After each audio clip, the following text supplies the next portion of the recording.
ప్రస్తుత కంప్యూటర్ కాలంలో కూడా కుల బహిష్కరణలు జరగడం హేయమైన చర్య అని తక్షణమే అటువంటి వాటికి పాల్పడిన వారిపై చట్ట ప్రకారం చర్యలు తీసుకోవాలని ఆధార పార్టీ భద్రాద్రి కొత్తగూడెం జిల్లా చైర్మన్ బీసీ యువజన సంఘం నాయకులు కంటె కేశవ్ గౌడ్ డిమాండ్ చేశారు. అధికార పార్టీ నేతలు అండతోనే వీళ్ళని పోలీస్ స్టేషన్లో న్యాయం కూడా జరగకుండా చూస్తున్నారండి.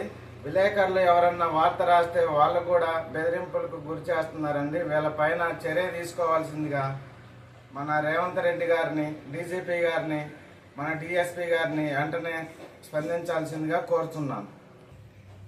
కలెక్టర్ గారు ఈ భారత రాజ్యాంగంలోని కుల వివక్షత లేకుండా చూడడం మన భారతదేశం చెప్తూ ఉంటే మన భారతదేశంలోని ఎలాంటి చాలా చోట్ల జరుగుతూ ఉన్నాయండి. ఎలాంటివి జరగకుండా వెంటనే చర్య తీసుకోవాల్సిందిగా కలెక్టర్ గారిని, డీజీపీ గారిని, రేవంత్ రెడ్డి గారిని, మన గౌరవ మంత్రులని, జిల్లాకు సంబంధించిన మంత్రులని, మన జిల్లాలోనే ఇలాంటి చాలా జరుగుతున్నాయండి. రెండో చాట ఎలాంటి జరగకుండా చూడాలని కోరుచున్నాను. Thanks for watching. For more updates, subscribe to our channel. Thank you so much.